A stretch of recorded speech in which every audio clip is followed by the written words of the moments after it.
बंजारिन बहू कमला एक बहुत स्वार्थी महिला है। उसने पैसों के लिए एक ऐसे इंसान से शादी की जो पहले से शादीशुदा और एक बच्चे का पिता भी था। कमला के पति को मरे हुए एक अरसा बीत गया है। अब वो अपने सौतेले बेटे वैभव के साथ रहती है। वैभव के दिल में अपनी माँ को लेकर इतना डर है कि वो अपनी माँ के सामने एक शब्द नहीं बोल पाता। उसकी माँ जो कहती है उसको सर झुकाकर वही मानना पड़ता है। वैभव, तुमने अभी तक घर का काम क्यों नहीं किया? तुमसे कितनी बार कहा है कि सूरज निकलने से पहले तुम घर की साफ सफाई पूरी कर दिया करो। वैभव कुछ नहीं बोलता, चुपचाप सर झुकाए अपनी माँ की बात सुनता रहता है। तभी पास में खड़ा नौकर सुखराम कहता है, मालकिन, वैभव बाबा को रात से तेज बुखार है, इसलिए वो सुबह जल्दी उठ नहीं पाए। उनके बदले मैं घर की साफ सफाई कर देता हूँ। इसे कोई बुखार नहीं है। मैं इसे अच्छी तरह से जानती हूँ। ये सब काम न करने के बहाने हैं। सुखराम काका, बोल दो इसे, सारे घर का काम यही करेगा। और इसने समय पर अपना काम पूरा नहीं किया तो इससे आज का खाना भी नहीं मिलेगा। मगर मालकिन, वैभव बाबा की सच में ही तबीयत खराब है, आप एक बार देख तो लीजिए। कमला बिना कुछ बोले वहाँ से चली गई और बेचारा वैभव तेज बुखार में भी काम करता रहा। कमला वैभव की शादी एक ऐसी लड़की से कराना चाहती थी जो अनपढ़ हो और कमला से इसी तरह डरे जिस तरह वैभव डरता है, ताकि वैभव की सारी जायदाद और धन दौलत उसकी मुट्ठी में रहे। लेकिन आज के जमाने में ऐसी लड़की मिलना मुश्किल है। कमला कार में यही सब कुछ सोचती जा रही थी कि तभी रास्ते में, अरे ड्राइवर, तुमने कार क्यों रोक दी? और ये इतना शोर कैसा?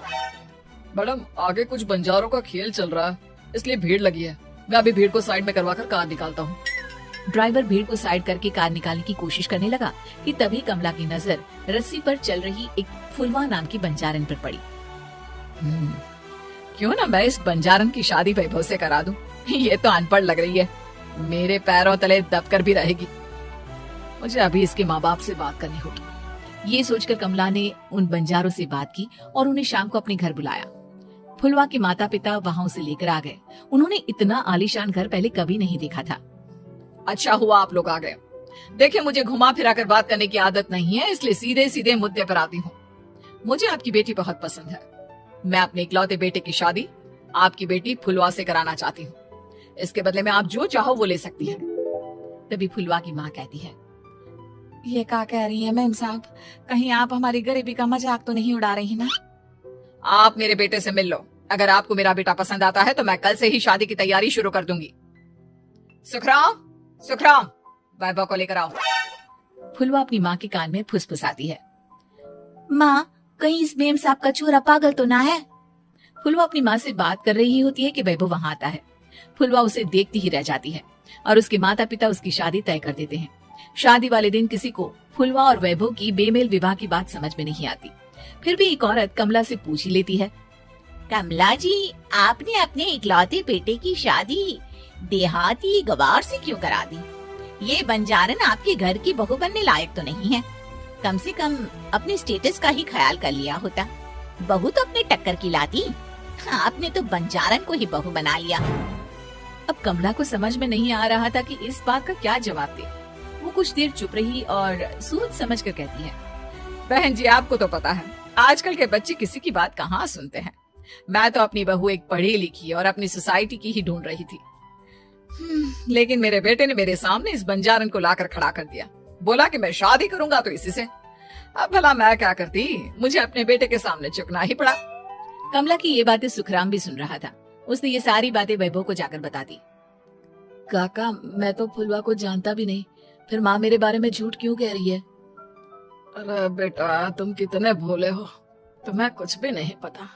तुम्हारे पिता अपनी सारी संपत्ति तुम्हारे नाम करके गए हैं। तुम्हारी माँ नहीं चाहती कि ये संपत्ति तुम्हें मिले, इसलिए उन्होंने तुम्हारी अनपढ़ लड़की से शादी करवाई ताकि तुम्हारी तरह वो भी अपने हक के लिए आवाज ना उठा सके। सुखराम काका, मैं क्या करूँ, आप ही बताओ। माँ के सामने आते ही मेरे हाथ पैर कांपने लगते हैं। मैं माँ को कुछ भी नहीं कह पाता। वे दोनों बात कर ही रहे थे कि अचानक कमला वहाँ गई। कमला को देखकर दोनों घबरा गए। तुम दोनों फिर कभी बातें कर लेना, अभी फेरों का समय हो गया है, चलो जल्दी आओ। इस तरह फुलवा और वैभव की शादी हो गई। अगले दिन कमला ने फुलवा को बुलाया और उसे नसीहत देने लगी। देख बंजारन, तुझे मैंने अपनी बहू बना तो लिया है, लेकिन तुझे इस घर में आँख कान मुंह बंद करके रहना होगा। घर का काम कर और अपने पति से मतलब रख, समझी? कमला का ऐसा रवैया फुलवा को बिल्कुल समझ में नहीं आया। उसने वैभव से इस बारे में बात की। सुनिए ना, माँ जी ने जिस तरह मुझसे बात की मुझे अच्छा नहीं लगा। शादी से पहले तो वो मुझसे बहुत अच्छे से बात कर रही थी, लेकिन शादी के बाद उन्हें क्या हो गया। तुम ज्यादा मत सोचो, जैसा माँ कहती है वैसा ही करो। ये कहकर वैभव वहाँ से चला गया। अगले दिन वैभव को घर के नौकरों की तरह काम करता देख फुलवा को बहुत हैरानी हुई। फुलवा ने इस बारे में सुखराम काका से बात की तो सुखराम काका ने फुलवा को सारी बात बता दी। अब फुलवा को समझ में आ गया कि उसकी सास ने एक बंजारन को बहू क्यों बनाया। एक दिन वैभव घर का काम कर रहा था, तभी उससे कांच की प्लेट टूट गई। किसने गिराई ये कांच की प्लेट? वैभव को वहाँ खड़ा देख कमला ने छड़ी से उसे मारना शुरू कर दिया।